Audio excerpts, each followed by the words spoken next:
Uttarbanga medical college ও হাসপাতালে চত্বরে অবৈধভাবে সরকারি জমি দখল করে ব্যবসা করার বিরুদ্ধে অবশেষে অভিযানে নামল মেডিকেল ফাঁড়ির পুলিশ। আমরা তাই এখান থেকে মেডিকেল কর্তৃপক্ষের কাছে আমাদের একটা স্থায়ী ব্যবস্থা করে দেখ। আমরা বাঁচবোই না, মরে যাবো। লেখাপড়া আছে, তারপরে সংসারে আমার ইয়ের কালে বুধবার দুপুরে আচমকায় উত্তরবঙ্গ মেডিকেল কলেজ ও হাসপাতালের চত্বরের ভিতরে অবৈধভাবে যত্রতত্র থাকা দোকানগুলিকে সেখান থেকে সরিয়ে নেওয়ার নির্দেশ দেয় পুলিশ। প্রসঙ্গত চলতি সপ্তাহেই মুখ্যমন্ত্রী মমতা বন্দ্যোপাধ্যায় পুরসভার মেয়র ও আধিকারিকদের সাথে বৈঠক করে অবৈধভাবে সরকারি জমি দখলের বিরুদ্ধে কড়া পদক্ষেপ নেওয়ার নির্দেশ দিয়েছিলেন। সেই নির্দেশ পেয়েই এবার নড়েচড়ে বসল প্রশাসন।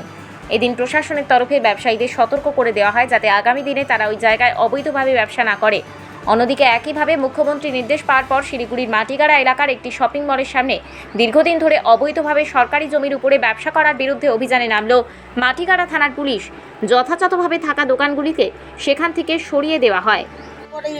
তার জন্য তো আমরা চোখে দেখছি, খেতে পাচ্ছি। আমাকে লাইট বন্ধ করতে হবে। কি চাচ্ছেন আপনারা? আমাদেরকে আমাদের কোনো ব্যবস্থা করে ব্যবস্থা করতে আমাদের একটা ব্যবস্থা করে আমাদের এই দোকানগুলো আমাদের আশা দিয়েছে দিদি, আমাদের কর্তৃপক্ষের কাছে দাবি জানাচ্ছি।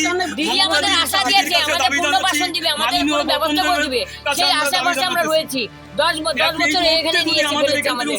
আর কোনো ইয়ে করছি আমরা, এই বাচ্চা কাচ্চা নিয়ে আমরা লোন নিয়ে বসে আছি। ওখানকার লোকজন ভালো মানুষ, ধন্যবাদ।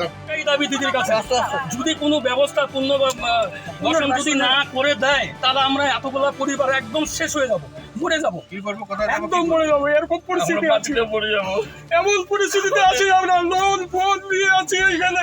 সবাই তো আমার লোন নিয়ে আছি, আমরা সবাই ইয়ে করি তো। আমরা তাই এখান থেকে মেডিকেল কর্তৃপক্ষের কাছে আমাদের একটা স্থায়ী ব্যবস্থা করে দেখ।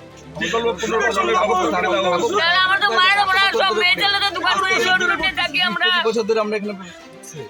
আমরা বাঁচবোই না, মরে যাবো। লেখাপড়া আছে, তারপরে সংসারে আমার ইয়ের কালে কি করে খাবো?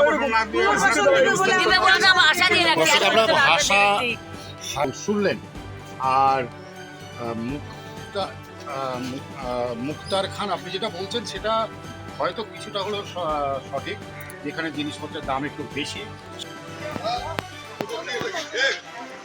হ্যাঁ